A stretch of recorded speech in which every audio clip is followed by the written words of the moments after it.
Good evening to all. My name is Indrajit Kaur Bamra and I welcome you all on the behalf of GEPA, that is Global Entrepreneurs and Professional Association. So before moving towards our today's session, I would like to brief about our association, that is Global Entrepreneur and Professional Association. It is a non-government and not-for-profit organization, and we are working as a catalyst in serving the society at large and professionals, promotion of various industries, trade, and entrepreneurship. GEPA is founded by CA Anuruddh Tiwari ji with a vision to serve the society with the help of connecting young brains, dynamic professionals, entrepreneurs, and large students together. We at GEPA always stay a step ahead in terms of professional development and strive to help professionals and entrepreneurs to comprehend and implement various laws and procedures by organizing webinars, workshops, and trainings. And we are a strong and dynamic team of entrepreneurs, socialists, management professionals, chartered accountants, company secretaries, cost accountant, advocates, MBAs, and we are committed towards contributing in nation building and creating values for the society at large. So, I would now like to introduce our today's guest of honor, CA Preetham Goyal ji. CA Preetham Goyal ji, who is young and dynamic professional with expertise in the area of valuations. He is a member of NIRC and as serving as chairman of Mikasa of NIRC of ICI. So I would like to invite him for to share his word of wisdom with all of us.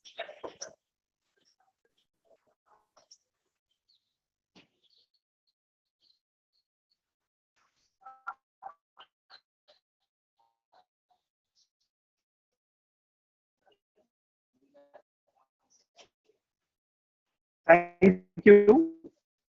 At the outset, just want to confirm whether I am audible. So you're audible, but your Whether voice I am is audible. you're audible, but your voice is breaking. Your network bandwidth is Am I low. audible? Yes, sir, you're audible.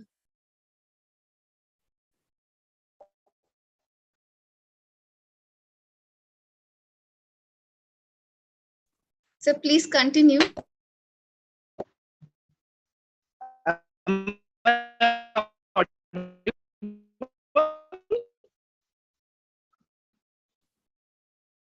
So your voice is breaking.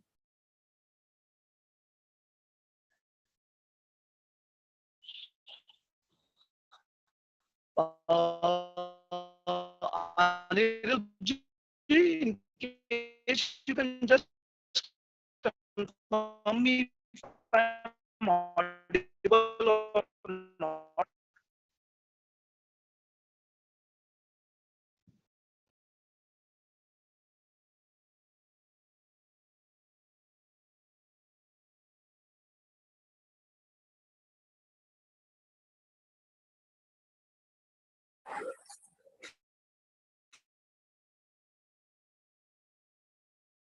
Is my voice okay now?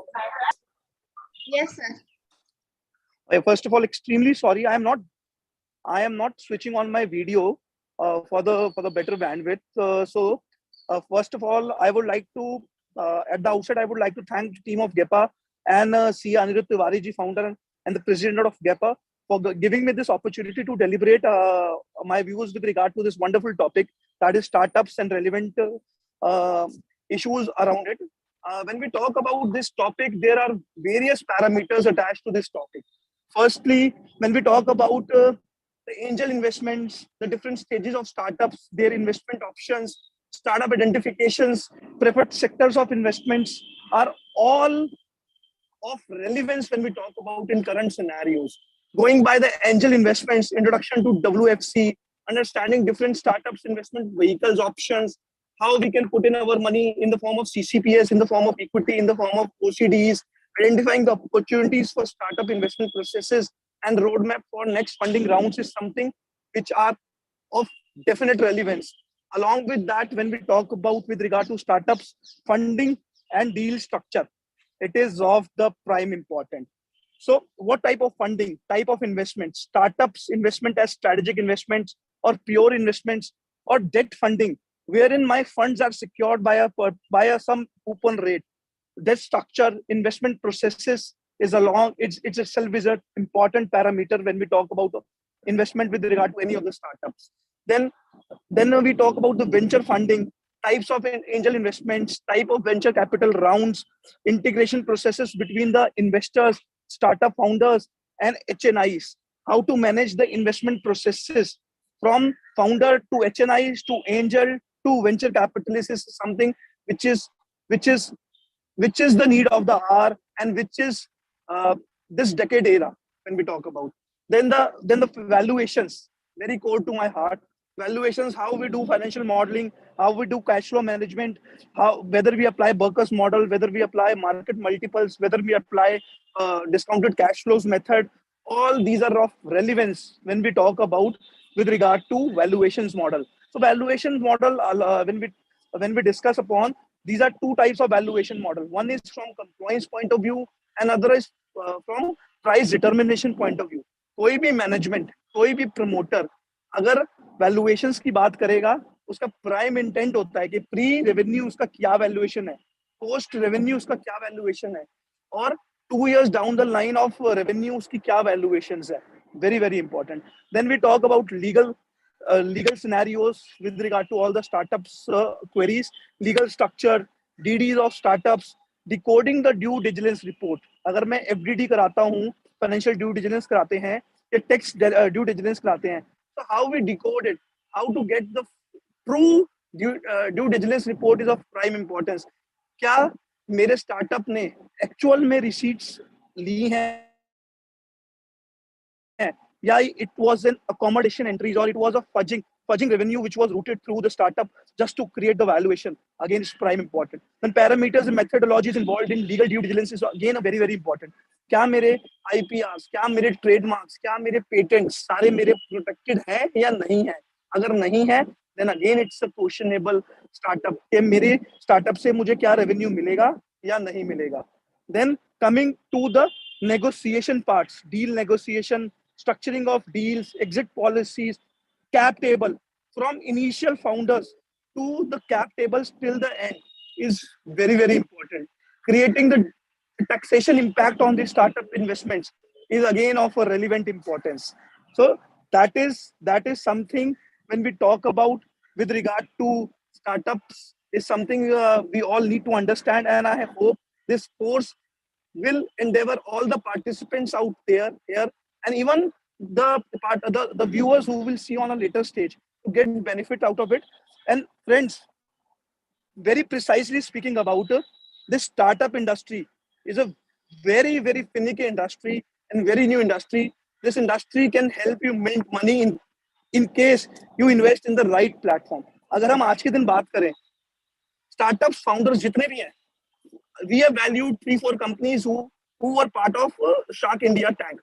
So अगर मैं बात करूं आज के दिन जितनी भी startup companies हैं, the founders of startup companies have also started investing in the startup companies, and this is the way to mint their money, and this is the way to just have maximize their capital. That is the best way out. Identify कोई अच्छा venture पकड़ो, देखो और उसके अंदर invest करो. अगर आपके मन में है कोई business करने की, आप कितना काम कर लोगे? Rather than putting your efforts into one, मतलब you can invest in various sectors. अगर बजट 2022 की बात करें, PP public private warehousing schemes की बात करें, so as a person you can always look into the ventures wherein you can invest, and as a professional this is a very very good stream to learn about. Thanks a lot team. Over to you, and apologies from my end for the lower bandwidth. Thank you so much, sir.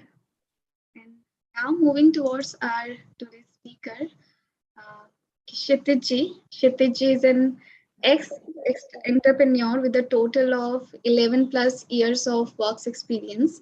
He has graduated from IIT Kanpur and has gained experience across different business cycles, like building a business from scratch or scaling up an INR 100 crore business. All of his experience has been in the startup space with the last 8+ years in building products for the health tech industry, spanning home healthcare, e-diagnostic, and e-consultations. He was also selected for a Forbes 30 under 30. On the personal side, he has been practicing yoga and meditation for 5+ years. So I would like to invite Mr. Kshitij Garchi. Over to you, sir. Uh, Thank you so much, Indrajit, for the warm welcome.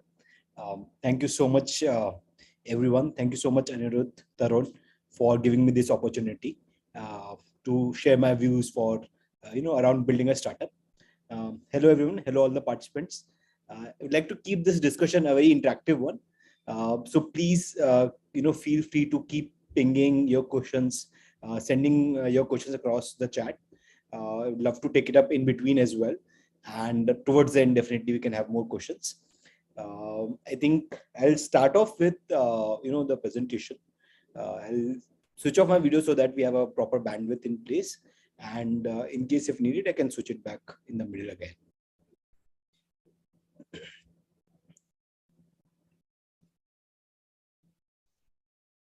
Yeah. Is everyone able to see my screen?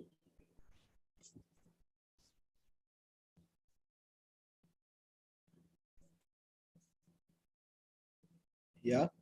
I think it would be good if people can keep messaging or kind of sharing their views. Is everyone able to see my screen? Yes. Okay. You can speak up, please. That would be helpful. Great. So we'll start off with the various stages in a startup life cycle. In terms of the stages of a startup life cycle, all of us start with the idea stage, which is, let's say, we can call it 0, wherein the key focus is on problem solving. Okay, idea validation, getting your first few paying customers.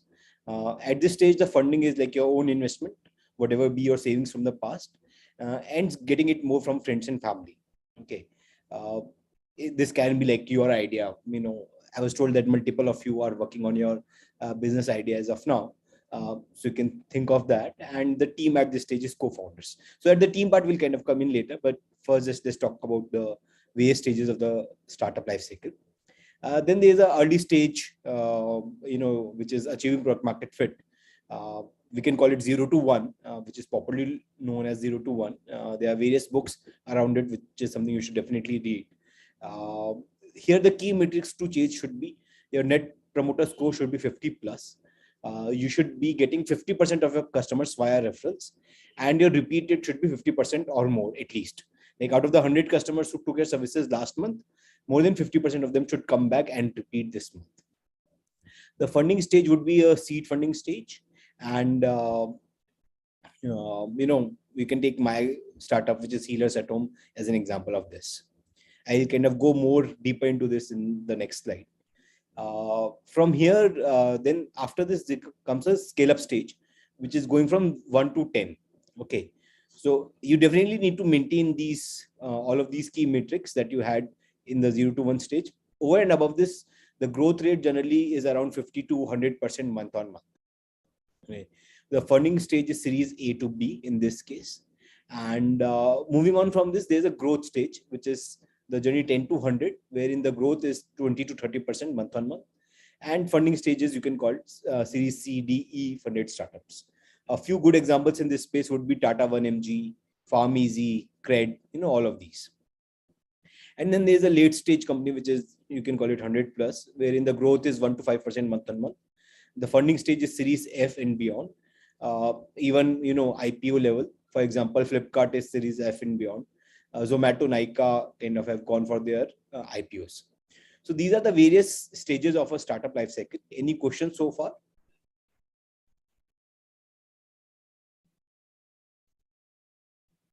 You can ask those in chat, or you can also speak up. Unmute yourself and speak up. Great. So, Tarun, do we have an option of letting people unmute and speak up? Indrajit, can you help here?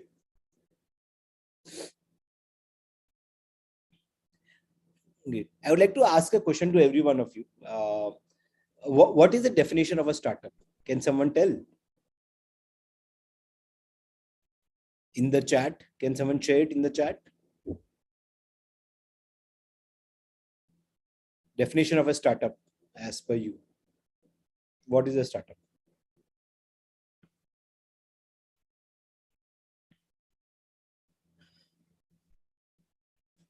Come on, guys, there are 26 people. Anyone would like to share his definition of a startup? Let me share it from my side. Unique executor idea. Startup is converting an idea into a business. Okay, good.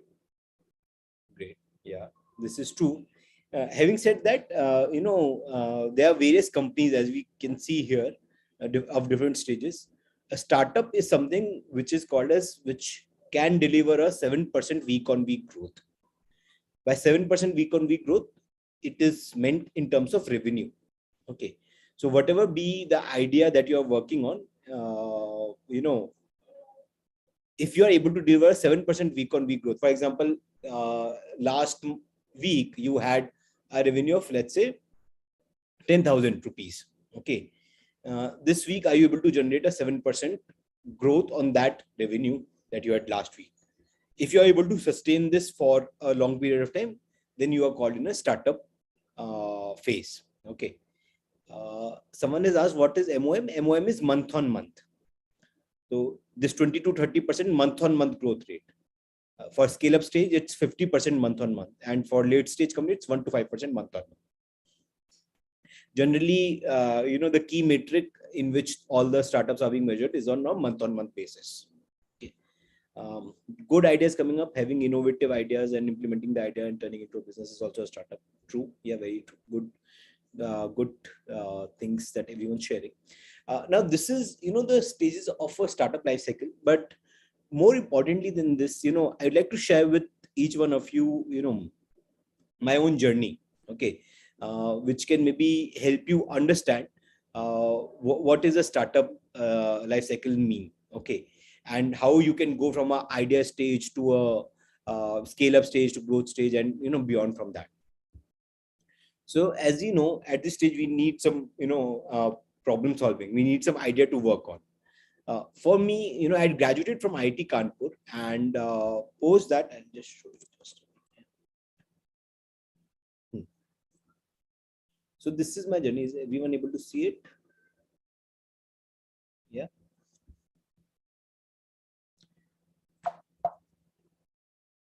So I was born in a village called as Kekadi in the Ajmer district of Rajasthan state. From there, dad had a transferable job, so we moved across India from Jaipur to Gandhinagar to Nagpur to back to Jaipur. Yeah. With me, the good part was that I started getting failures early in my life. So I went to IIT Kanpur, but it was only in the second attempt. I failed in my first attempt of IIT JEE. Even at IIT Kanpur, I failed in the first course that I did, which was MTH 101. So that was like a very good thing if I think about it today. Yeah. Because I started failing early in my life, my fear of failing kind of started going away. Then I also failed in my first startup, which was Panoramic Dreams, which was around, photography and video solutions. Then I did another startup around electronic waste recycling. Even that didn't work out further. But the entrepreneurial bug was there, and I wanted to kind of continue my idea, and therefore I chose the Young India Fellowship program, which was a postgraduate program in liberal arts and leadership in collaboration with UPenn, University of Pennsylvania, and Ashoka University. There also I started up an NGO called as LEAD in Kurukshetra. Even then, I didn't get any idea, so I kind of started working at 9.9 Media, which was my second love. I started doing marketing and product management for Digit, which is India's top magazine and top tech website. While I was doing all of this, there was a problem, which was I had a back pain. Okay. And because of this back pain, I had to regularly visit a physiotherapist or orthopedician to take care of my back. It was like almost a daily visit. And whenever I do that, I'll get late at my office. So one fine Sunday afternoon, I was just sitting at home and I was thinking that how should I kind of get away with this problem, because clinics open at the same time as my office, which is 10 a.m. Is there some way through which I can get a healer at home, wherein a healer can come and heal me at my home rather than me going to their hospital or clinic? And that's when the business idea came to me of starting up Healers at Home. So Healers at Home is an online marketplace, or was an online marketplace for home healthcare and wellness services. Okay. I started this up while I was kind of doing this. The first year, in fact, even this, I would like to share this.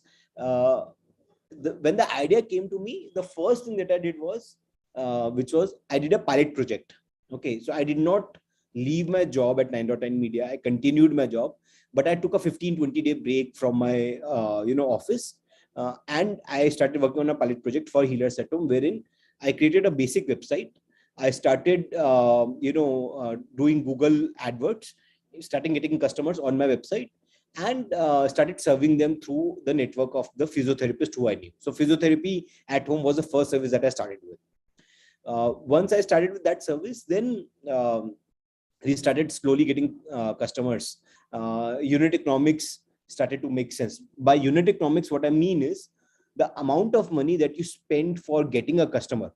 Okay, that is called as cost of customer acquisition. Okay, CAC. And the amount of money that you generate as revenue from the customer. Okay, that is called the lifetime value, which is LTV, lifetime value of a customer. So if your lifetime value of a customer is higher than the cost of customer acquisition, then you have a positive unit economics. Okay, and in my pilot project, I started getting a good positive unit economics, and therefore I met multiple mentors who kind of guided me. They also asked me the market size of how big was the market. What I found was this was a 30,000 crore market, the Indian home healthcare and wellness industry, highly unorganized, and therefore I started up Healers at Home. I kind of quit my job full time and started working on Healers at Home as an idea full time. Once I started working on this idea, we were faced with multiple challenges. Okay, one was kind of getting the right set of team members. Another was getting customers at a low cost of customer acquisition. Then there was getting suppliers. Okay, the first few ones were my friends, okay, who I knew from my past experience. These were the physiotherapists who were serving me only. But now I have to kind of get tens and hundreds of physiotherapists. How do I get that? So a lot of these challenges I started facing early on in my startup journey, but I was constantly interacting with my mentors, and I was constantly reading up about various things that were there in the market, which kind of talk about various startup life cycle stages, and that helped me kind of find answers to the various solutions that I had around the problems that I was facing. So in terms of as a next step, what I did was I started reaching out to our customers, started talking to them, learning from them what is it that they require, and started scaling up the company. But 1 year down the line, what I found was that I'd invested a lot of money, but there were multiple challenges that started coming up. Okay, which was we were not able to find a techie. There was no techie that was there. Then there was my money that I had invested in the company that was running out. I was not able to find a tech co-founder who I was looking for, because I wanted to build a healthcare tech company. And without a tech co-founder, it will only be a healthcare company. There will never be a healthcare tech company. So all of these challenges were coming up. All my money was dried up. And therefore, that's when I thought, that I should just give up. It's been almost a year. I've tried this, but it's not working out. Let me just give up. And the day when I thought of kind of giving up, that's when I kind of reached out to my co-founder. Okay. I shared, with her that, I think let's wrap it up. It's been a really long journey. And that's when she said to me that, Kshitij, why did you start at the first place? What was the objective? Okay. I kind of faced a back pain problem and I was not able to resolve it. and therefore I wanted to solve it for the people. I wanted to heal myself at home, but I did not get any solutions. So therefore, I wanted to solve this problem for the world. Okay. So that was the objective behind starting up Healers at Home. So she said that, were you able to achieve it? Like, yes, we have been able to heal a very good number of people, hundreds of people. Uh, let's find out. Let's just talk to them. Maybe we are right, maybe we are not. So I kind of called up all our customers. Okay. And I also called up all our physiotherapists or the healers who we had at that time. And to my surprise, each one of them was wowed by our services. Okay. They were like, you have kind of changed our life.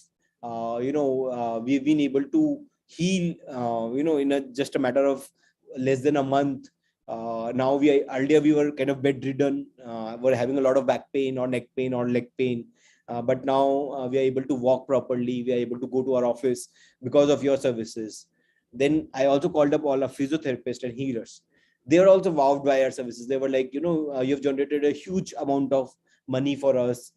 We were getting very, low money before this, but you have been able to generate a good amount of monthly income for us and for our family. Thank you so much for that.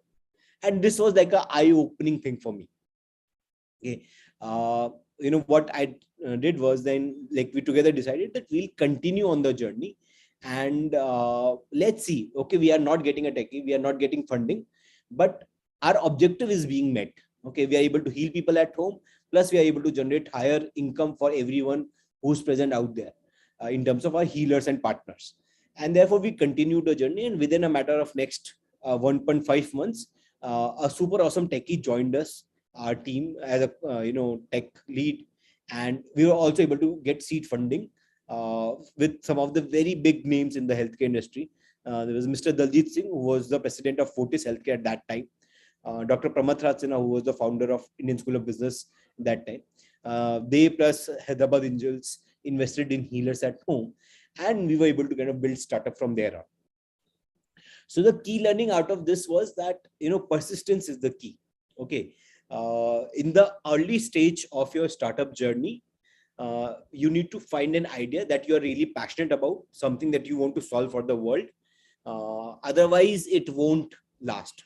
It's very easy to, shut down a startup or not work on an idea, because there will be lots and lots of challenges that you will face during the journey.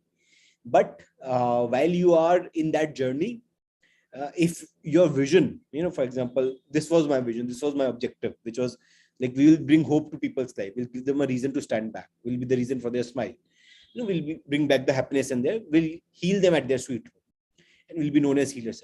So this was my objective. So you need to find out your objective. What is your objective? Why are you starting up at the first place? If you're just starting up for making money, I can tell you there are better ways to do it. And we have all the CAs present here. I think you guys know it better than me of, different ways to make money, or there can be some other reasons. But I would seriously suggest that please do not start up for any other reason except solving the problem at the core. If you believe in the problem, if you want to solve it for the world, then only start up, because there will be lots of challenges during the journey.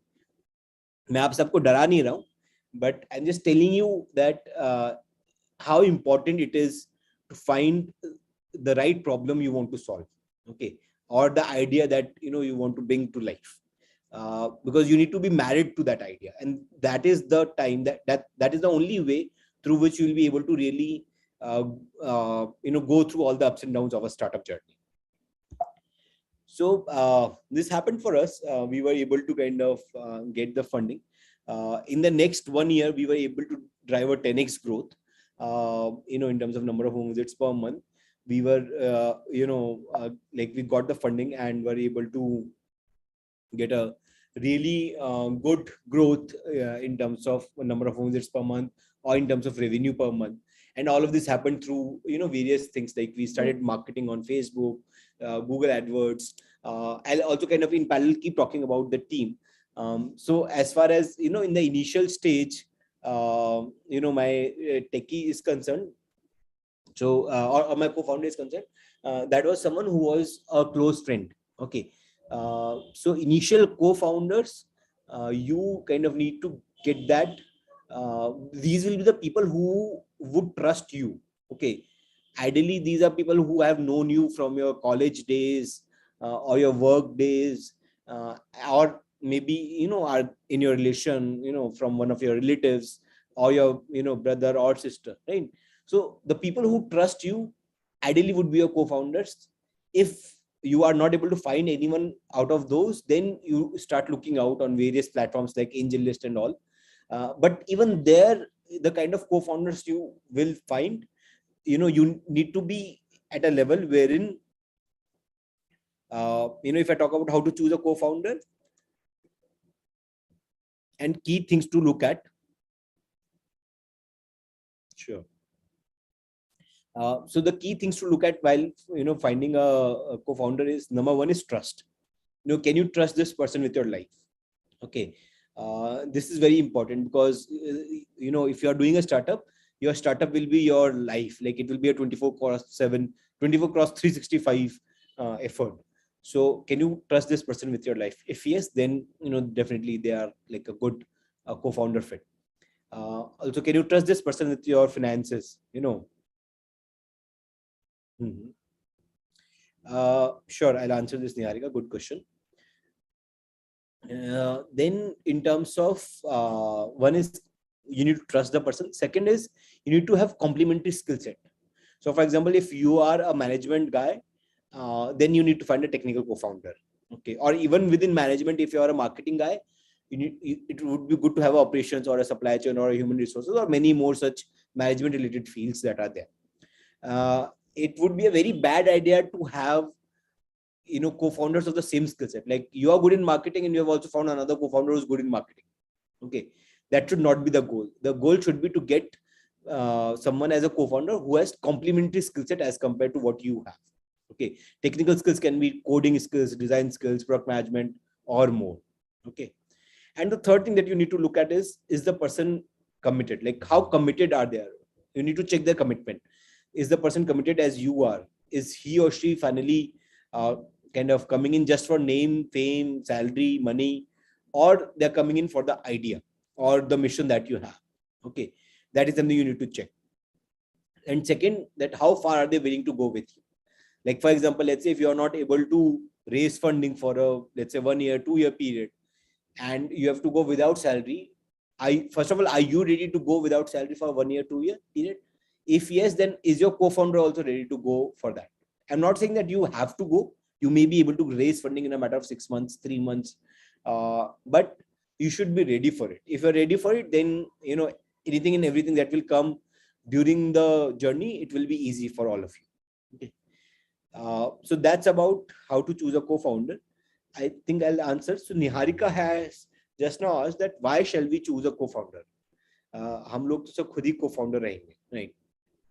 So it's important to find co-founders in the journey because starting up is a very lonely journey.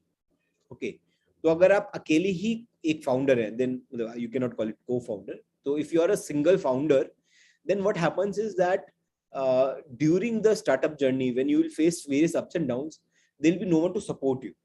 Okay, and that will cause a lot of trouble. Okay, because you will be down at times. You will be under immense stress, immense pressure. Investors will be rejecting you. Your team members will be rejecting you. Your ideas may not work, and this happens to even highly experienced and talented people. Okay, so it's nothing to do about you as an individual. You may be very talented, you may be very experienced, but this is normal for any startup journey. You will face a lot of failures, and therefore, if you have a co-founder, then they can buck you up. Okay, sometimes if you are down, they'll pull you up. That's number one. Number two, it's important to get co-founders because of the fact that in the early stage, as we talked here, in the early stages of a startup, you would not have the money to pay salary to employees. Okay, because you have raised no funding and you would want to spend as little as possible from your own investment, that you have, or own savings that you have. So for that reason, if you have co-founders, then they'll be ready to come on a equity sharing basis with you. Okay, and we'll be able to take the idea from a 0 to 1 and further stages. Therefore, also you need to kind of sir, no one I find so good in this world. Okay, so it's not compulsory to find a co-founder. Okay, it's always good to have co-founders. If you're not able to find one, and if you have a very good idea, please go ahead and start up on your own. You don't need to wait for finding a co-founder. But in parallel, keep looking for a co-founder. If you find one, please, why not?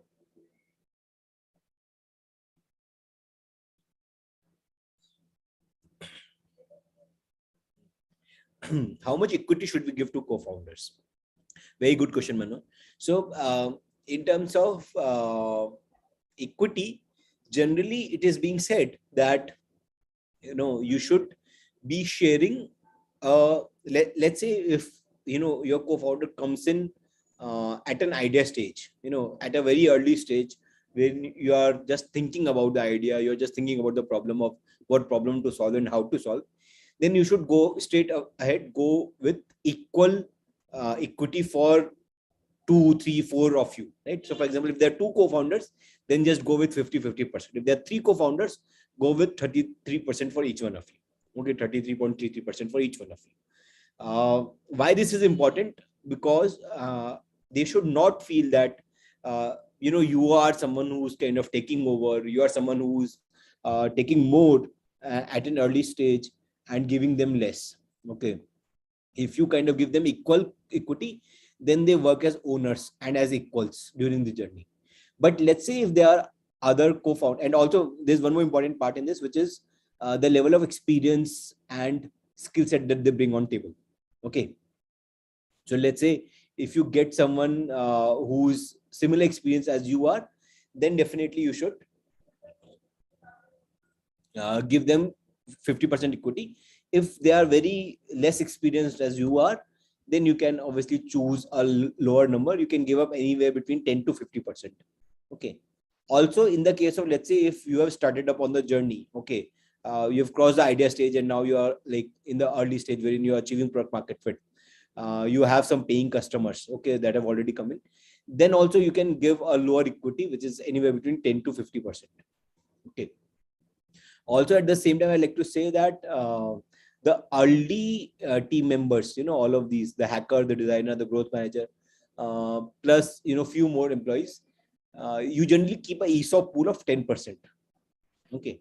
So out of the 100%, you kind of keep 90%, which is 45% for two co-founders and 10% for as ESOP pool, which you give out to your early team members. Okay. So that is also there. Coming back to the questions, which is how to build trust with a stranger and how to handle him such a big task as a co-founder, right? So as I said, generally these are people who have been your friends or relatives, in the past. Okay, it's very rare to get a complete stranger as a co-founder. Even that is possible at times. That also happens, but then it takes anywhere between 3 to 6 months or even more for you to really know the person, to trust the person, and that is when you kind of can truly call him a co-founder after a period of, let's say, 3 to 6 months. But let's say if you are able to motivate or inspire any of your friends or past co-workers, then you have been knowing them from a really good time, and therefore they'll be happy to come on board. They'll be excited by your mission, your idea, and will be happy to contribute to your journey. And the same thing happened with me. I was able to convince one of my very close friends to join the startup in the early stage, and even in the later stages, my techie, who kind of came in, was someone who was from same college. I was from IIT Kanpur. He was also from IIT Kanpur. Then there was one friend who joined in who was, my school friend. Okay, so he had kind of known me for 15, 20 years. So all of these people who I kind of very close to you are the ones who join at the early stage, generally. If not, you kind of find out through other platforms like AngelList. And also in terms of building trust, the idea should be that you start giving one task after the other. Start small, start giving smaller tasks and then bigger tasks at a later point in time. When you see them doing it with commitment, with getting you results that are required, that is when you start building the trust with the person. Okay. As I said, the litmus test is, can you trust this person with your life? Okay. If you can trust this person with your life, then you can also trust them with your startup. How to document these commitments with the co-founders? So there are co-founder agreements that are in place that you can use, and I am sure the team here at GEPA will be able to share those. You can also have a look at it on Let's Venture or AngelList or multiple platforms, the co-founder agreements. So that is something you can have a look at it. But having said that, I'll be really honest with you. These agreements don't make a lot of value at an early stage of a startup. It is valued more at a later stage, wherein you are able to build a company, get some paying customers, all of that. So in the early stage, it does not matter a lot. I'll also answer one more question, which is by Manoj, which is, how were you able to make the network of a service provider? So I was able to build a network of service providers through various platforms. Okay, for example, to be really honest, Just Dial was a great platform. So what I used to do was, I used to find a physiotherapist, for example, for myself. Okay, I'll go and talk to them as if I am a customer and I'm looking for physiotherapy services for myself. Okay, and from there on, I'll talk to them. I'll filter them out. I'll understand how good are they, what experience do they bring on table, how many customers do they serve right now, what geographies do they serve, and basis all of these filters, I used to kind of like reject a lot of them, but the ones who kind of used to get shortlisted, I used to get their documents, get them verified, and then onboard them as a service professional on the platform. Any more questions, anyone?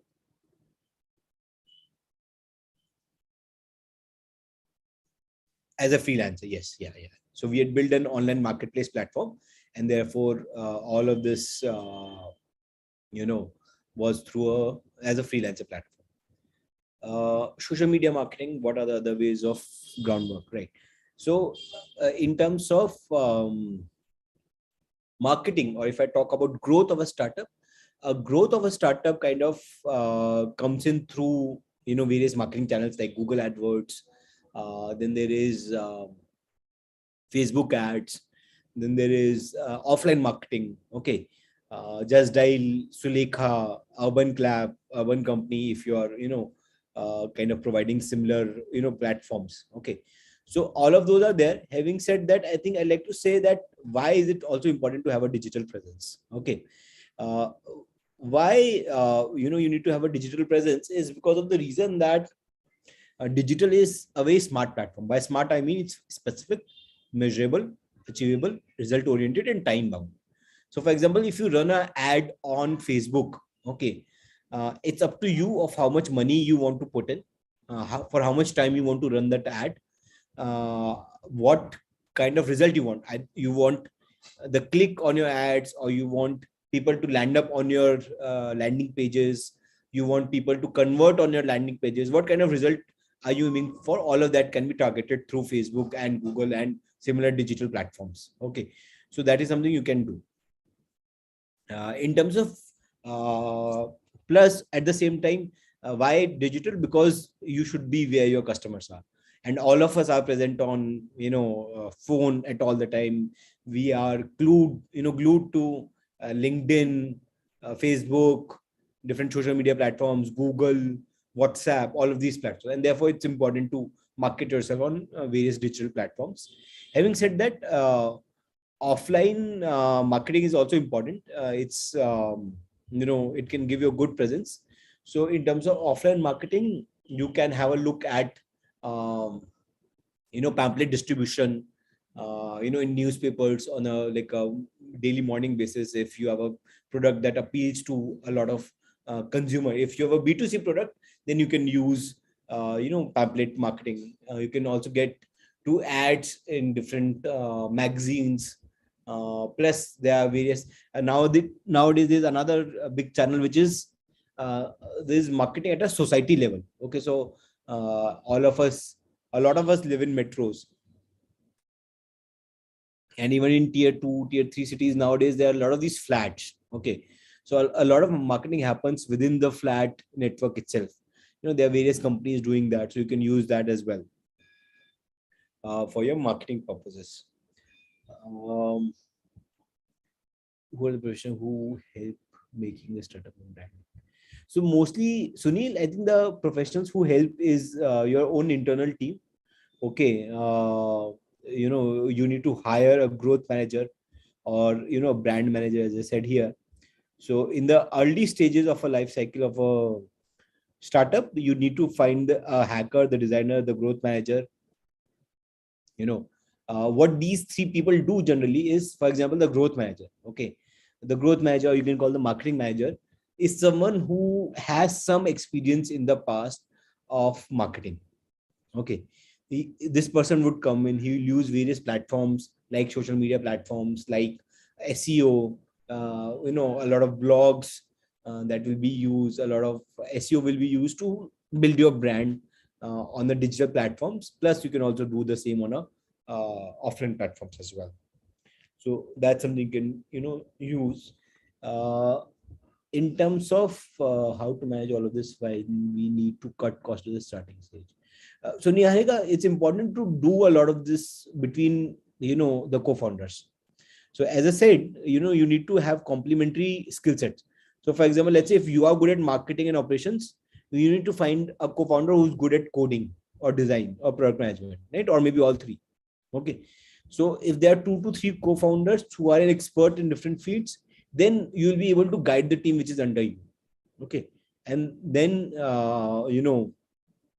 you will be able to really build up from there. How will we pay my salary and equity? Yeah. So as I said, at an early stage, it's mostly co-founders. So you don't need to pay anything to co-founders before you raise external funding. All the co-founders work for an equity. At an early stage, let's say you have gotten seed funding, then you can pay some salary, to these hacker, designer, and growth manager, plus some ESOPs. That is something you can pay to the early stage employees. Yeah. So you can go through this. Like obviously, you don't pay market salaries. Generally people get a very high market salaries. You pay a decent enough amount that kind of takes care of all of the expenses. Plus you kind of have equity in all of this. So ESOPs. So ESOPs is employee stock options pool. Okay. I think we have more discussion about this at a later stage during the week. But what it did, I'll just give it in small. It is kind of equity only, but it is primarily meant for employees. Okay. And equity is meant for co-founders. So that is what you have for in terms of ESOP. Okay. Now, kind of coming back to the which is, I think there are a lot of questions coming around team. So let me kind of go deeper into this. I think we've talked about co-founders. Now let's talk about the various team members that you need during the early stage, which is 0 to 1 stage. Okay. So at this stage, you need a growth manager. A growth manager is someone who kind of understands marketing, understands growth. Then you need to find a coder, the hacker, which is, a coder who can build your website or your app, whatever you have, at a very fast pace. Okay. And that's why it's called the hacker. And then you need to find a designer who can design your website, design your app, design the product according to the requirement of the customers. So all of this is very needed at early on in terms of the startup stage. I would also like to say here that achieving product market fit is, so once you have the idea, once you have some understanding of what you're planning to build, after that it's very, very important to achieve product market fit. Okay. By product market fit, okay, what do I mean is that you can start any business, you can start up any idea. Okay. There can be a possibility in which you feel that the idea is of a very high demand in the market. You feel that this will solve the problem for the world. For example, let's say if you're solving, or if you're solving something for the transportation industry, you say that, okay, आजकल बहुत traffic रहता है, मेरे को इस problem को solve करना है, ठीक है, and you start up working on that, and you find some solution around it. The solution may be super exciting for you, okay, but it may not be super exciting for the customers, okay. And this is one of the very big things that a very like a big common mistake that a lot of startups startup founders make at an early stage. The idea sounded awesome, but the customers didn't need it. So always ensure that you make something that people want. That's the number one thing that you need to take care of. Once you have kind of done this, then after the idea stage, it's important to find paying customers. Okay. Once you start finding a few customers, 1, 2, 3, 10, 20, 30 customers who are ready to pay for your product, at that point in time, you need to keep in mind that you should not worry about 1 million customers at that stage. Okay. All you need to worry about is to find 100 customers, 100, at least 100 customers who love your product. Okay. By love your product, what do I mean? By loving a product, what it means is that, let's say if you take a Uber ride, okay, Uber comes in, it comes on time, it picks you up, कहीं पे कुछ accident नहीं होता है, वो आराम से आपको टाइम से आपकी लोकेशन पे पहुंचा देता है, everything kind of goes well. Then what would you call this product? How much stars would you give to this product? I think all of us will give. Can someone tell me on the chat? How many stars will you give to this Uber driver for the service? Yeah, 5 stars. Yeah, someone will give 4 stars, 5 stars, exactly, right? 4.5 stars, right?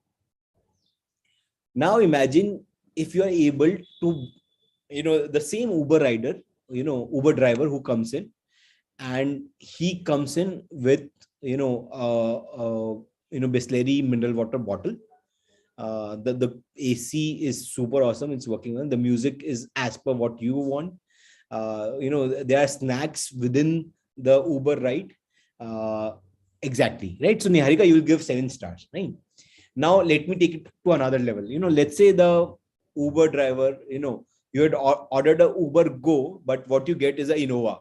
Okay. Or even let's kind of take it to the next level. You get an XUV to pick you up, right? 11 stars. Now, Niharika, and for everyone else, are you loving this product? Or are you liking this product? The Innova or the XUV, that's coming in with all the food and everything that you can imagine that can, happen during a ride. One of your favorite stars is, there in the journey, right? You're loving this product, right? Rate उतना ही देना है, वही खास बात है, ठीक है? So you're paying the same $100, but you have a wow experience, during the journey. Okay. Now, ये सब सुनने में बहुत अजीब लग रहा है, but if you think about it, okay, each one of you said loving the product, right? If you think about it, the journey before Uber and the journey after Uber has changed, right? Earlier, finding a cab was so tough, right? It was so costly, and there were no cab drivers around us, right? But, people started, someone like Uber, Ola started giving these cabs, and the life became wow for all of us, right? So whatever be the idea that you guys are working on, that is something that should change the customer's life. They should be wowed by your customer service. Okay. For example, I'll give you an example of Healers at Home. At Healers at Home, what we did was, one of the customers, he started kind of taking services, home healthcare services from us, which was, nursing care services from us for his elderly father. Okay. And it was a 24-hour service, which was like 12-hour, 2 caregivers. Okay. Now, generally, a lot of these caregivers take leaves on a very regular basis. Someone fell ill, someone goes to village, all of that. We were able to serve that customer for a straight 365-day period without a single break, not even a 12-hour break. Okay. our healer used to reach 15 minutes before. Like for example, it was a 8 a.m. to 8 p.m. duty and a 8 p.m. to 8 a.m. duty. So our healer used to reach 15 minutes earlier, which was at 7:45 a.m. and he used to leave at 8:15 p.m. Similarly, the second healer would come at 7:45 p.m. and he would leave at 8:15 a.m. So all in all, for a period of more than 365 days straight, we were able to serve him without a single break.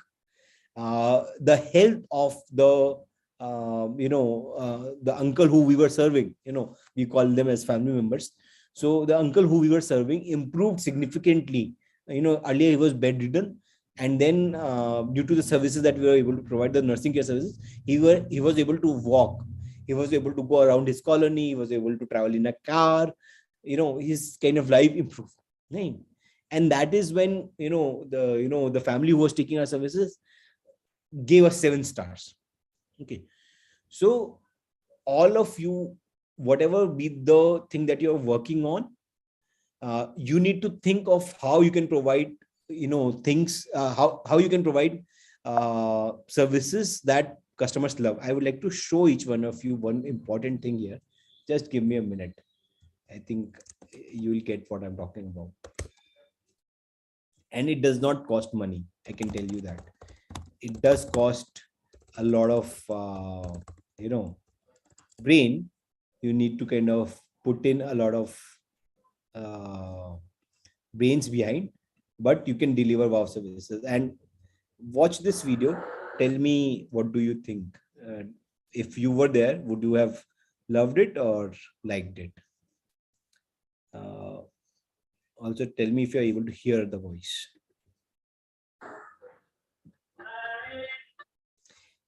Is everyone able to hear the voice?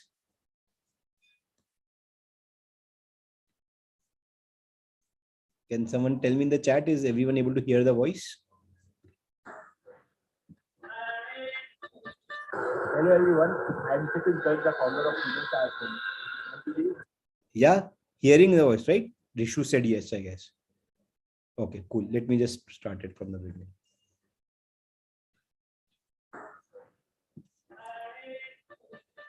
Hello everyone, I'm Chitin Garg, the founder of Freedom. And today I'm going to give a Christmas surprise to our customers and patients. Let's look how they react.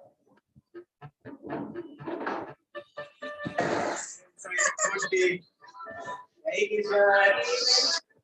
Hey Christmas, man.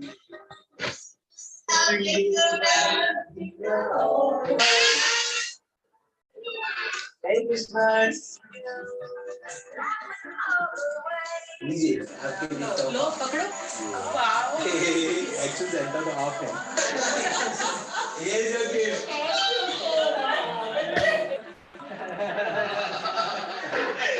कैसा लगा आपको?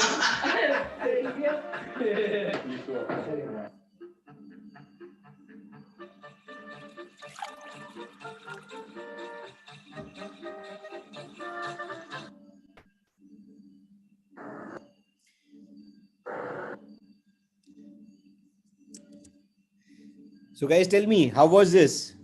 How much would you rate such a service?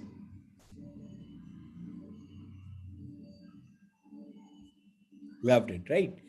And tell me, would it have costed a lot?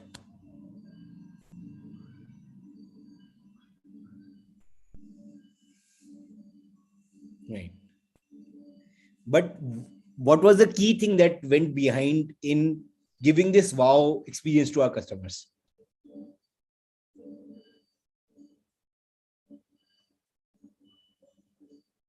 Smile, happiness, okay. But what was the idea behind? So the right, exactly. So the key thing behind was that, I went by this theory. It's better to have 100 customers who love your product than having 1 million customers who like your product. So I dressed up as Santa Claus and visited all of these customers to ensure and give them a Christmas surprise, to ensure that they love our services, love our product. Okay. And similarly, you can also do something for your own customers. You need to think that what is it that they want? Okay. What problem are you trying to solve? And what is it that the customers want? Once you have a understanding about that, that is when you need to figure out of how to deliver it. Okay. And at the same time, it's important to understand that while you're doing this, you need to do things that don't scale. Okay. So for example, what you require here is that, let's say if we had lakhs of customers, okay, then I would not have been having able to pull off this Christmas surprise for everyone. Like, मैं lakhs of customers के पास तो नहीं जा सकता था.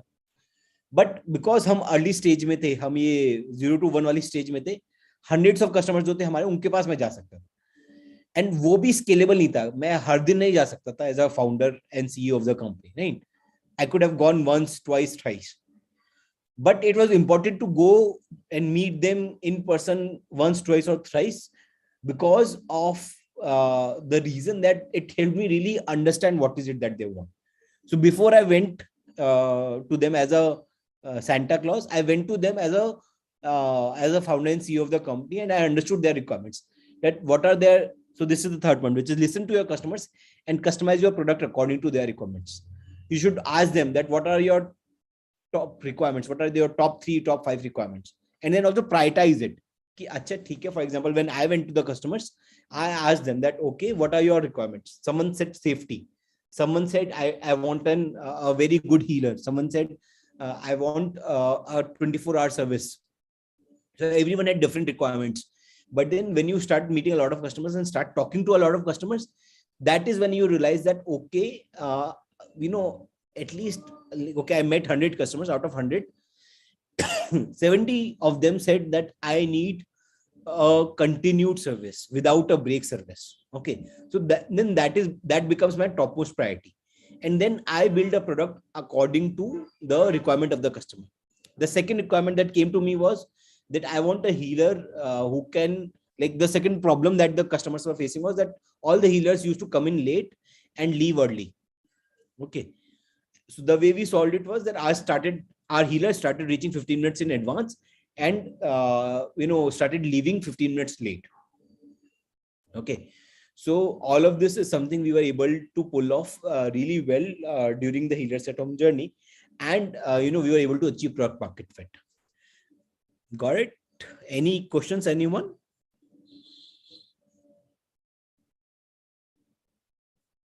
As you rightly said, yes, increasing customer satisfaction, building a customer for lifelong, right? All of these things are very important. Either you can keep spending money in getting new customers and losing the old ones, or you can get one customer for a lifetime, and therefore you will get a lot of money, continued revenue from them, on a regular basis. And therefore it's important to kind of have 100 customers who love your product, then having 1 million customers who like your product. Once you have these 100 customers, that is when you would start to understand that what is it that the customers require, and then you build your product accordingly, and then you can really scale up once you know that, okay, this is what they require. Quality over quantity, exactly, Nandini, very rightly said. How did you make your app and put it on the Play Store? Is it expensive? No. So Sunil, putting the app on the Play Store is free. You don't need to kind of pay anything to Google for that. Google or Apple for that. As far as making the app is concerned, so the team, which is the hacker, the coder, the designer, all of these people made the app. Okay. These people are the one who kind of really worked on it, obviously along with the co-founders, and got the app going.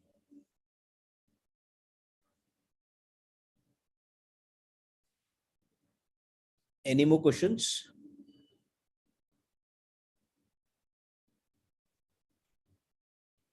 So while you guys ask questions, I'd like to share key metrics that are important in the 0 to 1 journey. Okay. So your net promoter score. Net promoter score is you can kind of Google it. You'll be able to find the formula for it. But the key thing is that your rating, customer service rating, that should be in the range of, let's say, 4.7 out of 5, 4.8 out of 5. Okay, if you are doing on a scale of 5. If you're doing it on a scale of 100, net promoter score, there's a separate formula altogether, then it should be 50 plus at all times. Okay, that should be your number one key metric. Okay, then The second thing is referral. So you should have a 50% people who are coming in via referrals, okay, from your existing customers. People should refer you. So you guys tell me, let's say if you love a product, do you promote it to your friends? Do you tell them that boss, ये Uber की ride बहुत अच्छी थी यार, मेरे पास ये coupon code है, ले ले, एंड तेरे को भी एक फ्री राइड मिल जाएगी, मुझे भी मिल जाएगी? Do you guys do that? Or for any other product for that matter, right? So referrals अगर आपको आ रहे हैं तो आप एक बहुत हेल्दी बिजनेस रन कर रहे हैं, इसलिए रेफरल आना बहुत जरूरी है. अगर रेफरल नहीं आ रहे हैं तो आपको आपके प्रोडक्ट या सर्विस इंप्रूव करने की जरूरत है, नहीं. And third is repeat rate. अगर आपको कोई चीज पसंद आती है, फॉर एग्जांपल आपको जैसे आपने स्विगी से ऑर्डर किया, नहीं, और आपका एक्सपीरियंस खराब था, लेकिन अगर आपने जोमेटो से ऑर्डर किया और आपका एक्सपीरियंस अच्छा था, तो नेक्स्ट टाइम आप जोमेटो पे जाओगे या स्विगी पे जाओगे?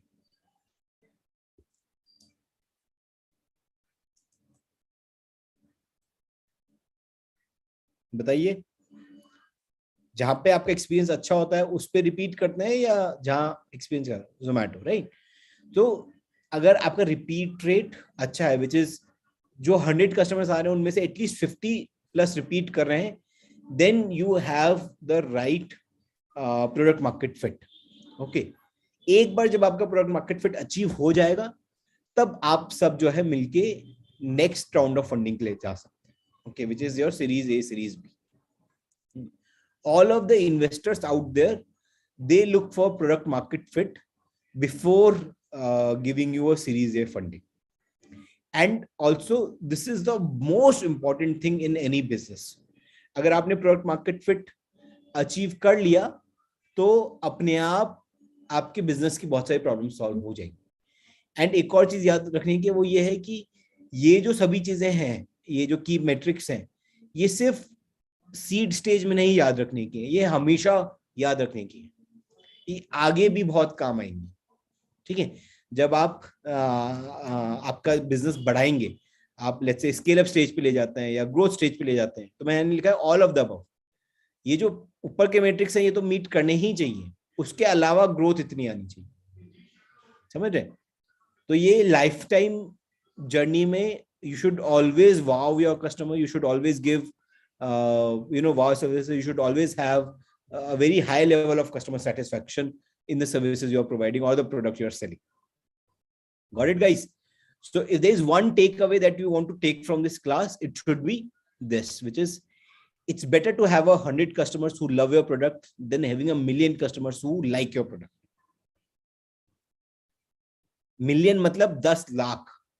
मैं आपसे कह रहा हूं कि वो 100 कस्टमर ज्यादा अच्छे हैं. मतलब आपको मेहनत करनी चाहिए इस चीज में कि you need to find your customers who love your product, right? You need to build your product so that you are able to find at least 100 customers who love your product, then having 10 lakh customers who are fine, who are okay with your product, जिनकी जिंदगी में कोई change नहीं आएगा आपके product से, नहीं? तो it's better to have those 100 customers who love your product, because उससे क्या होगा, ये जो 100 कस्टमर्स हैं ये दूसरे 100 कस्टमर्स को बताएंगे, फिर वो 100 कस्टमर्स और दूसरे 100 को बताएंगे. आप हर इंसान एटलीस्ट एक और जने को तो बताएगा ना, एक को नहीं बताएगा, 100 में से 10 को बताएंगे, एंड इससे आपका बिजनेस बड़ा होगा. इसको कहते हैं ग्रोइंग वायरली. नहीं, आप एक से दूसरा, दूसरे से तीसरा, 100 से 200, 200 से 400, ऐसे आपका बिजनेस बढ़ेगा. एंड अगर ऐसे आपका बिजनेस बढ़ेगा तो आपको मार्केटिंग में भी खर्चा कम करना पड़ेगा, and you will be able to get a large number of customers through word of mouth, which is the most important thing in early stage of a startup. Got it, guys? Any questions in this? Any doubt? Anything you want to ask?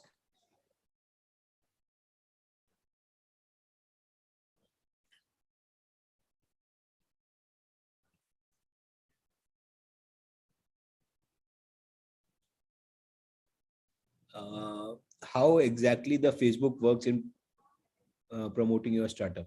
Okay. So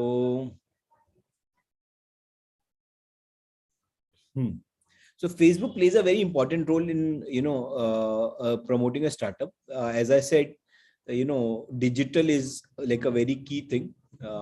So it's kind of very important in terms of specifically to if I talk about Facebook, then what we can do is that Facebook, you have a lot of these audience match. Okay, so Facebook ads, exactly, right? So आप Facebook पे कर सकते हैं in terms of Facebook ads run कर सकते हैं. You can target it to the audience who are your category. For example, जैसे मैं अगर एक हेल्थ केयर बिजनेस रन कर रहा हूँ, right? एंड किसी ने अगर योगा के कुछ पेजेस लाइक किए हुए हैं, राइट, और मैं योगा एट होम की सर्विसेज प्रोवाइड करता हूँ, तो मैं उन कस्टमर्स को जाके स्पेसिफिकली टारगेट कर सकता हूँ जो कि योगा एट होम के पेजेस उन्होंने लाइक किए हुए. ठीक है, एक ये तरीका है. और भी बहुत सारे तरीका हैं. आप फेसबुक ग्रुप ज्वाइन कर सकते हैं. आप ये भी कर सकते हैं कि जैसे लेट्स से आपको पता है कि यार जो let's say 25 to 35 years of as है, फीमेल है, ठीक है, they would let's say require prenatal yoga, okay, before pregnancy, right? So before giving a birth to a child, they need that prenatal yoga. तो उनको आप prenatal yoga के ads दिखाइए.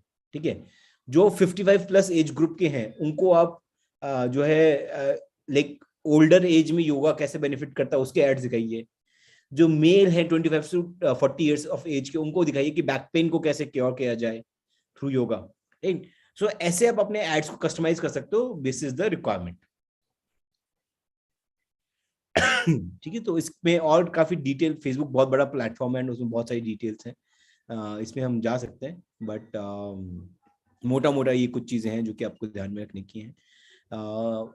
मैं ये भी कहूंगा कि ये कुछ कुछ अलग अलग ब्लॉग्स हैं, जैसे वाई कॉम्बिनेटर का ब्लॉग है, ठीक है, ये सारी चीजें मैं अभी पोस्ट कर देता हूँ लिंक में, यहाँ पे चैट में, आप लोग देखिएगा इसको.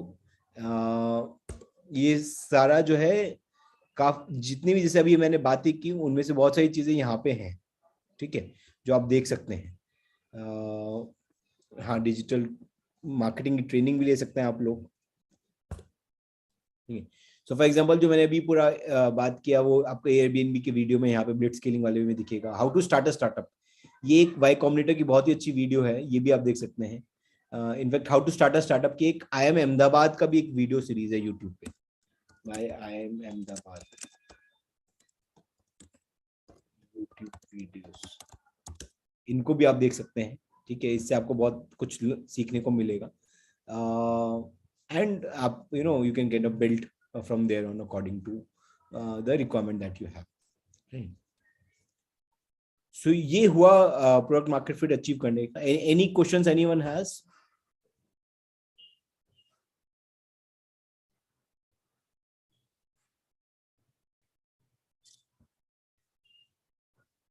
Okay, so we'll move on to the next part of the lecture, which is the various mistakes that are made by startups or startup founders in the early stage. So ये किसी priority order में नहीं लिखा है, but these are like the top 5 mistakes that are generally there. I think one of the biggest mistakes that everyone kind of makes is all of us work at a very low speed, right? A lot of us have worked in the corporate in the past, and their things happen with their own pace. But that is not true for a startup. As I said earlier, a startup is something that can deliver 7% week on week growth. अगर आप इसको compound करेंगे, ठीक है, तो आपको realise होगा कि ये बहुत ही मुश्किल होता है ये अचीव करना, और इसी के लिए आपको बहुत हाई स्पीड से सभी चीजें करनी होंगी. ठीक है, देयरफॉर एक अगर आप लो स्पीड से या आराम से धीरे धीरे कर रहे हैं चीजें, तो that can be a killer thing for a startup. It can really kill your startup. So don't have that, like work very fast, get things going, right? So that's there. Then the number 2 thing is co-founder issues. A lot of times there are various ego issues that crop in, a lot of trust issues crop in, if not anything, just work related issues come in between different co-founders. What you need to do is, as I said earlier, to solve this, ideally it's best to have people who you have worked with in the past, who you know very closely, who you can trust with your life. If you have such kind of people around you, even then there'll be different issues that will come in, but it will be easier to resolve. And the way to resolve it is by dialogue. Okay, you need to keep talking to each other, you need to keep sharing what you have for them, sharing feedback. Also collecting feedback is very important. All of us think that we are perfect, we make no mistake, but that is not true. In the early stage of a startup, you will make a lot of mistakes, and it's always good to share it with your co-founders and learn from them, that what is it that you are making a mistake at. So do share your feedback, give your feedback to your co-founders. At the same time, collect feedback also. Okay, learn from your mistakes, your own mistakes, improve on them, listen to what they are saying, and if you find that okay, there is logic in what they are saying, then improve on it. And once you improve on it, then they'll also improve on it. Okay. Also, yes, this is a very important point that Rishu just now said, that it is very tough to learn from your own mistakes all the time. A lot of times you need to also learn from others' mistakes. Okay, एक जिंदगी है, ठीक है, इसमें अगर आप सारी गलतियां खुद ही करके सीखेंगे तो फिर बहुत दिक्कत हो जाएगी. तो बेटर है कि अगर दूसरे कोई गलती कर रहे हैं तो उससे सीखें एंड आगे बढ़े. ठीक है जी. That is very important, and it's important to resolve these co-founder issues at an early stage. अगर आप शुरुआत में ही कर देंगे resolve, then it will not turn into a very big issue at a later point in time. Right?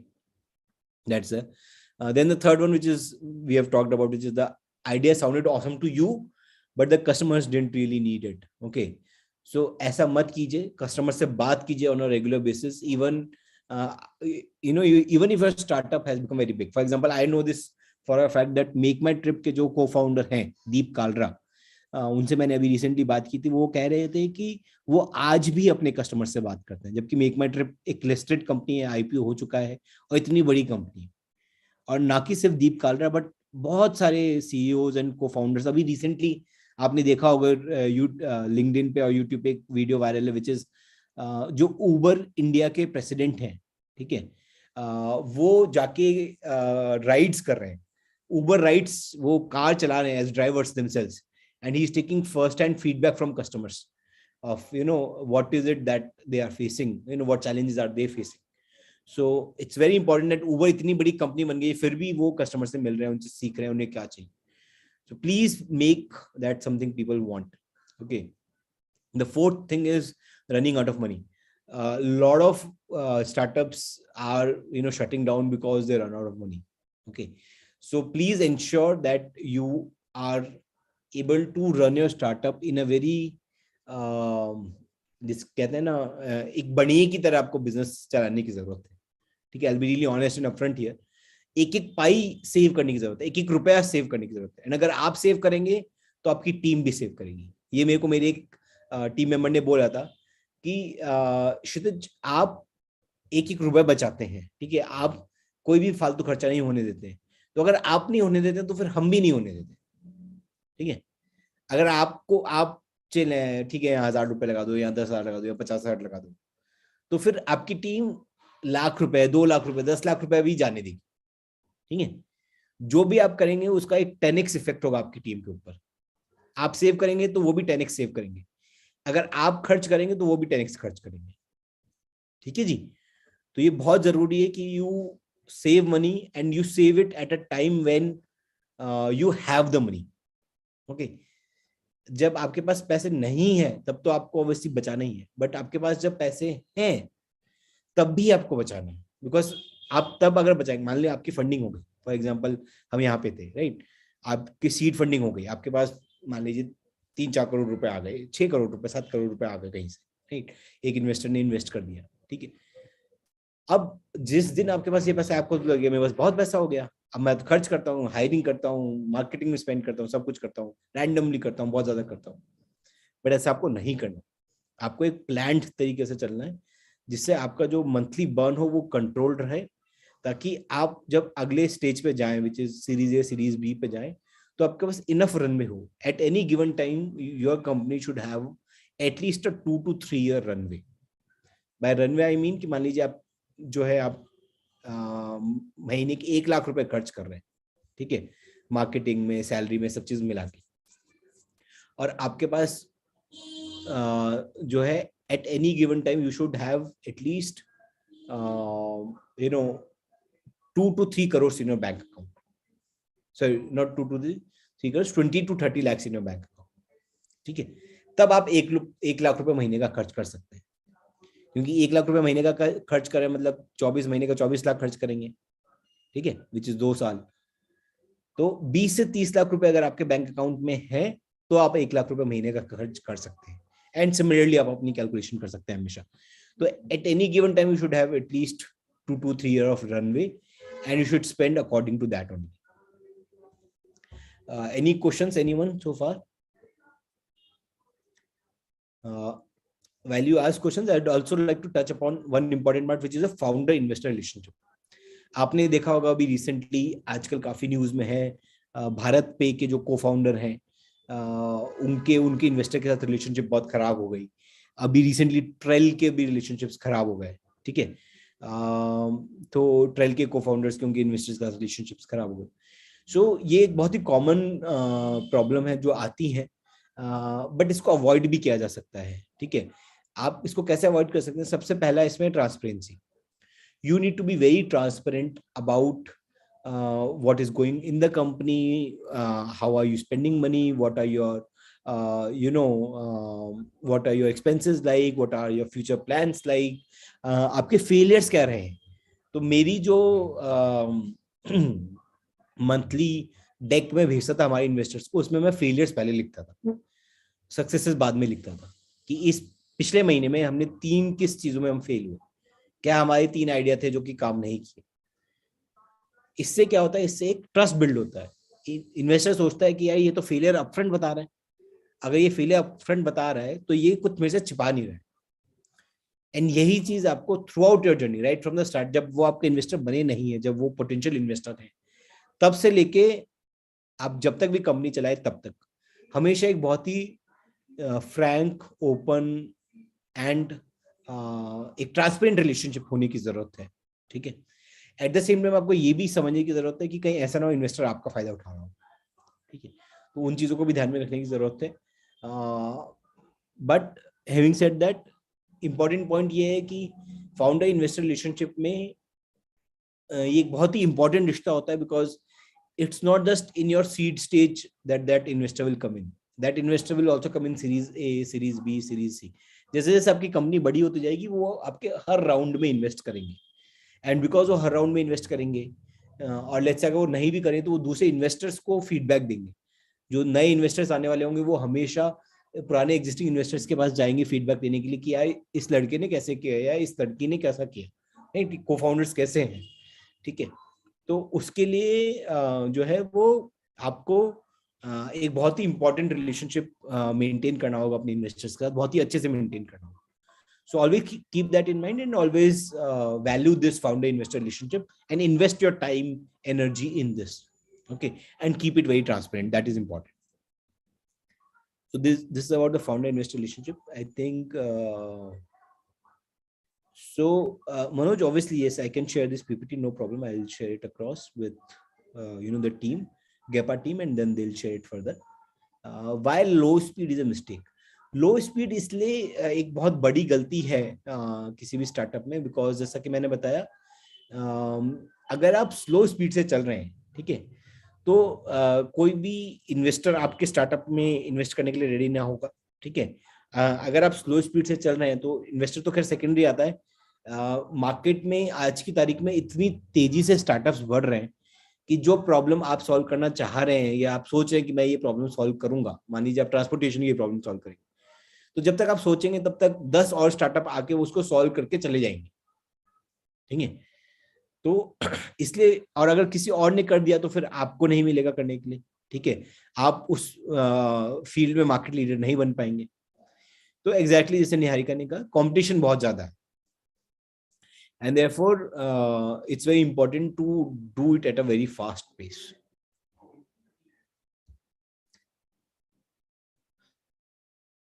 और क्या questions हैं? So Rishu, I'm not saying that too much transparency is required. All you need to send is just a monthly update to your investors, monthly or quarterly basis, whatever be your relationship with them. तो daily share करने की जरूरत नहीं है. In fact ये भी नहीं करना चाहिए कि आप बहुत ज्यादा ही उन्हें इन्वॉल्व कर रहे हैं, ऐसा भी नहीं करना चाहिए। That is also very important point. As a founder it is your responsibility to run the company.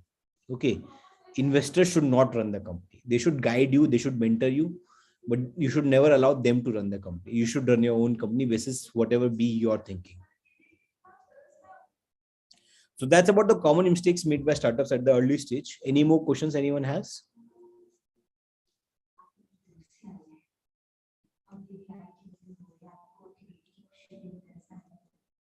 Great. So we'll move on to importance of ESOPs, which was employee stock options pool. So it's like, why is it like, it's very important these days to kind of have these ESOPs. It is important because of the reason that when all of these people like hacker, designer, growth manager, when they will come in at early stage in your company, and let's say if you don't give them ESOPs, then they'll be demanding a very high salary. Okay.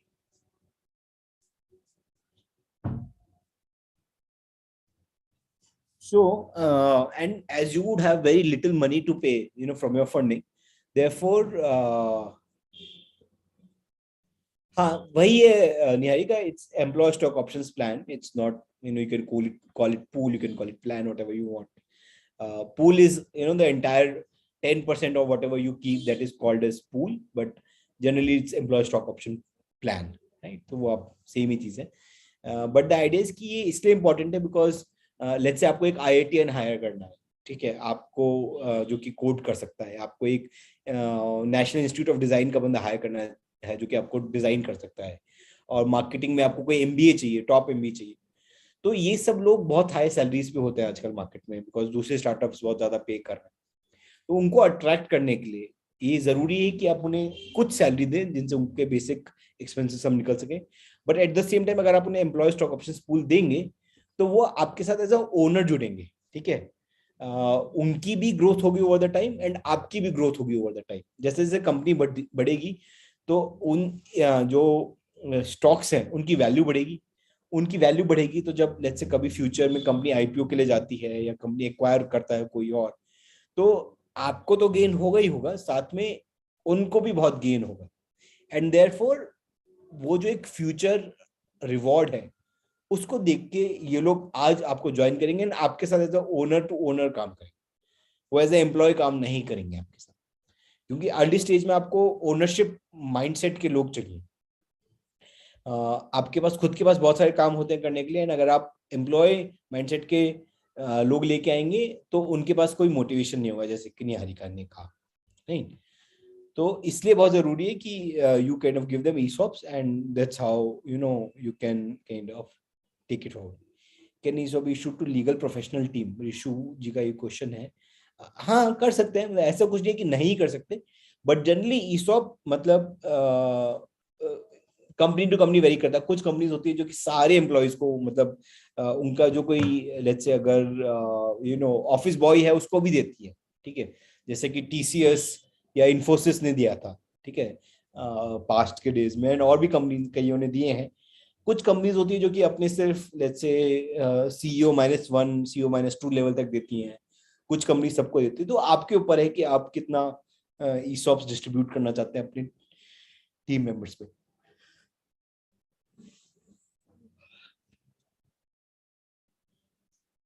So that's about ESOPs, from my side. Any questions on ESOPs or otherwise on anything?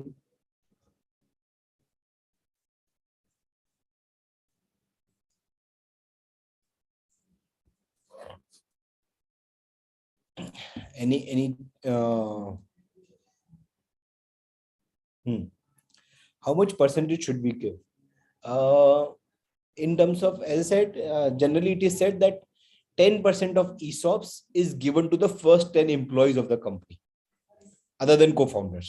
Okay, तो आपके 1, 2 या 3 co-founders हो गए, उसके बाद you kind of distribute 10% of the ESOPs, 10% of your company's stocks within the first 10 employees of your company.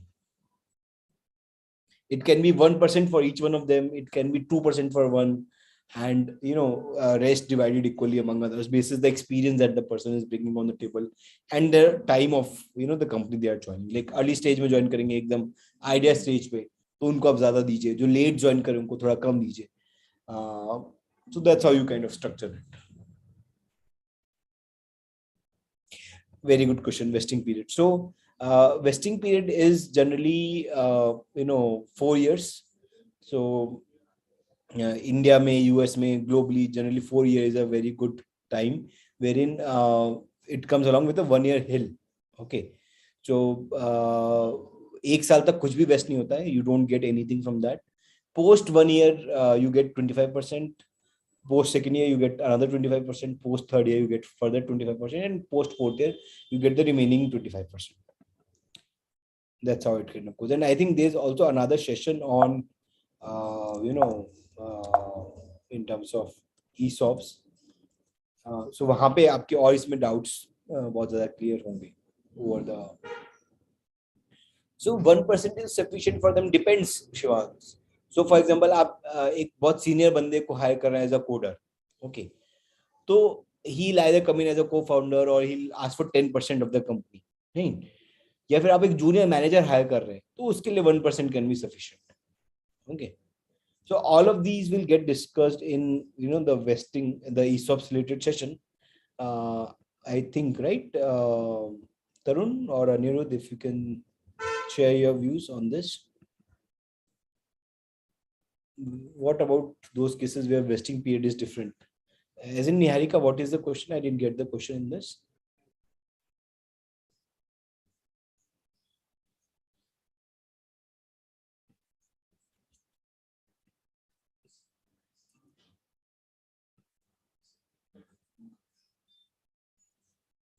Niharika, I didn't get your question. Can you repeat or type it in a different way? हाँ, मतलब generally ऐसा नहीं होता कि fix नहीं होता है. Generally startups कुछ तो रखते हैं, या तो 3 साल रखते हैं या 5 साल रखते हैं, या ये कहते हैं कि हाँ आप अभी काम कीजिए, हम देखते हैं, फ्यूचर में देखेंगे.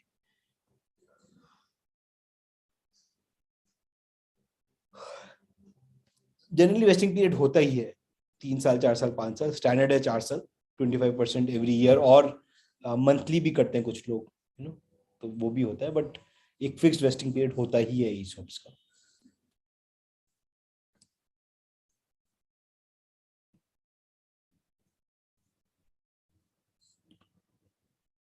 Any more questions, guys? Tarun, anything else to cover here? Anuruddh, anything that you think is kind of missing? I think we have touched on various stages in the startup life cycle, a definition of a startup, achieving product market fit. Then there is how to choose a co-founder, how to build a team, common mistakes made by startups. I think one thing I would like to talk to you, all of you, is about,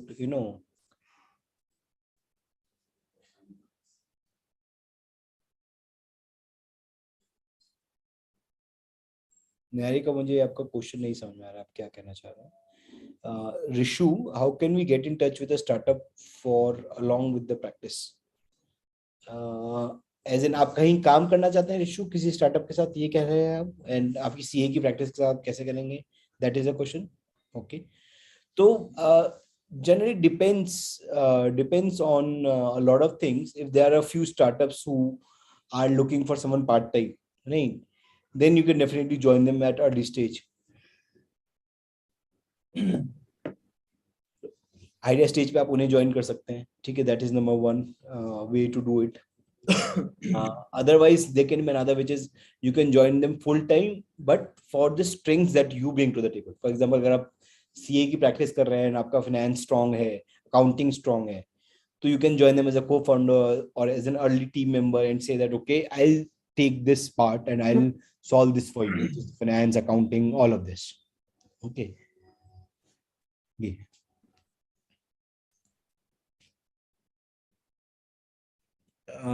Vesting period. So Shivan's vesting period is what happens is when you kind of give ESOPs to your team members. So let's say, for example, मान लीजिए आपकी company की value है 10 करोड़ रुपए, ठीक है, valuation basis जो आपका फर्स्ट फंडिंग राउंड हुआ, 10 करोड़ रुपए की वैल्यूएशन है आपकी, एंड आपने 10% ईसॉप पूल में रखा, which is let's say 1 crore rupees.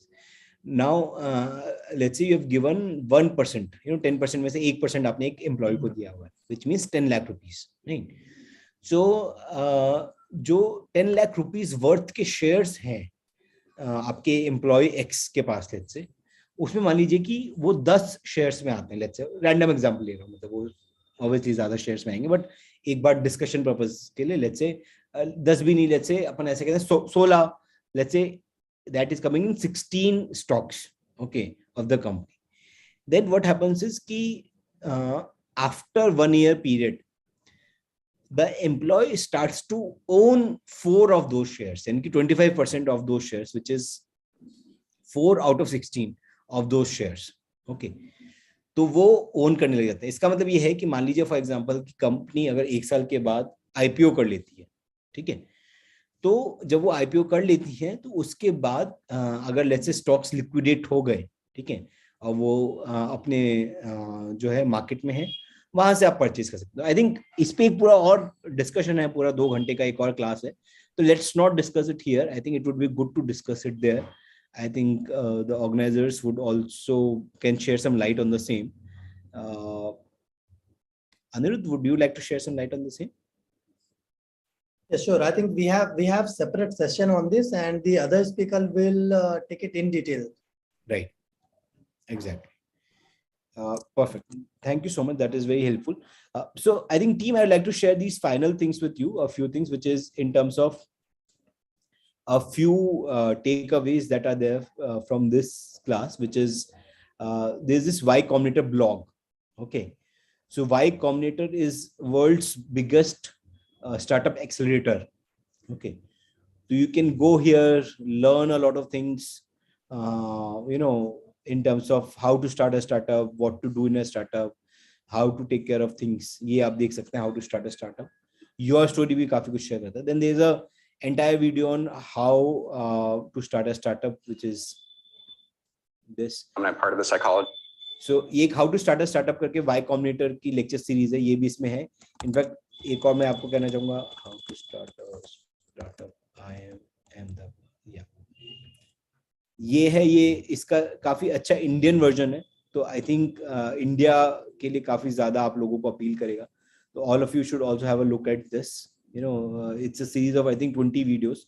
इसमें आपको बहुत कुछ सीखने को मिलेगा, जैसे कि Naukri.com के जो फाउंडर हैं संजीव बिखचंदानी, फिर टैक्सी फॉर शो के रघुनंदन, ग्रीश मातृभूम, सो जो बहुत ही टॉप, रितेश अग्रवाल ओयो के फाउंडर हैं, ये सब आके यहाँ पे बात करते हैं how to start a startup. Okay, तो आपको ये भी देखना चाहिए definitely. Coming back, so then there are few of these blitz scaling videos. So this is the second thing was Brian Chesky, who is the co-founder of Airbnb. He talks about his journey of achieving product market fit. आप ये यहाँ पे सीख सकते हैं इनसे. And करण बजाज, जो कि व्हाइट हैट जूनियर के को-फाउंडर रह चुके हैं, जिन्होंने काफी फास्ट स्केल अप किया था अभी रिसेंटली, उनके भी काफी सारे वीडियोस हैं जो कि आप उनके यूट्यूब चैनल करण बजाज पे जाके देख सकते हैं. तो स्टार्टअप के बारे में काफी बात करते हैं, बहुत ही सिंपल शब्दों में समझाते हैं. You can have a look at all of these. Very good for people who want to learn it from very basic stage. Also इनका एक ये ब्लॉग है, ये भी आप देख सकते हैं, इसमें भी बहुत सारी चीजों के आंसर्स मिलेंगे आपको. सो मैं यहाँ पे आपसे इनफैक्ट ये लिंक ही शेयर कर देता हूँ, just hold on.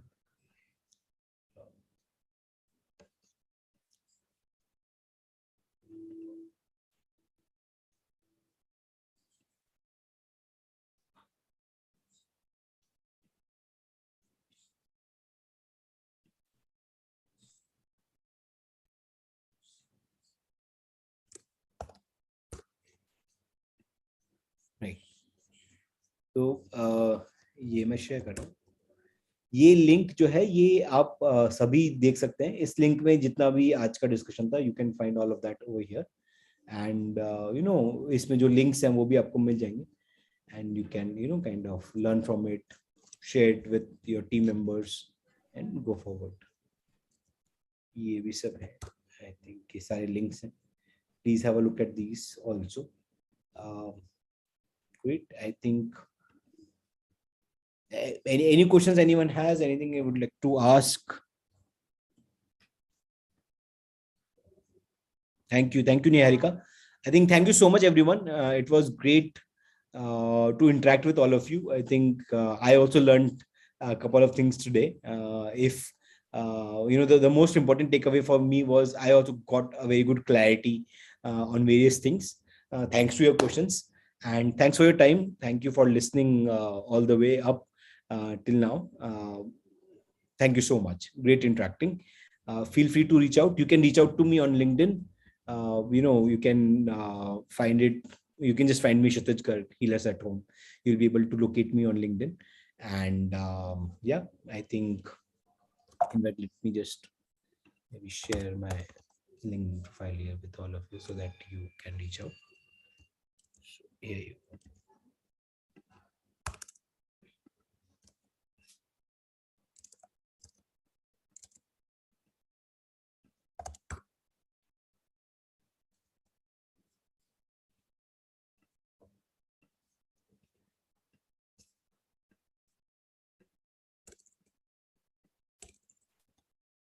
Anyways, you can just find me on LinkedIn. You will kind of get me, and happy to connect with all of you over there.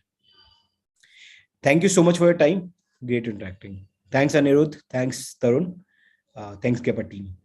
Thank you so much, Kshitij. And since the start, I was in the session, and very patiently I was listening each and everything. And being an entrepreneur, I have seen a lot of things, lot of challenges which I have experienced, and very truly I'm speaking, जो चीजें आपने बताई है मैंने भी experience किया है.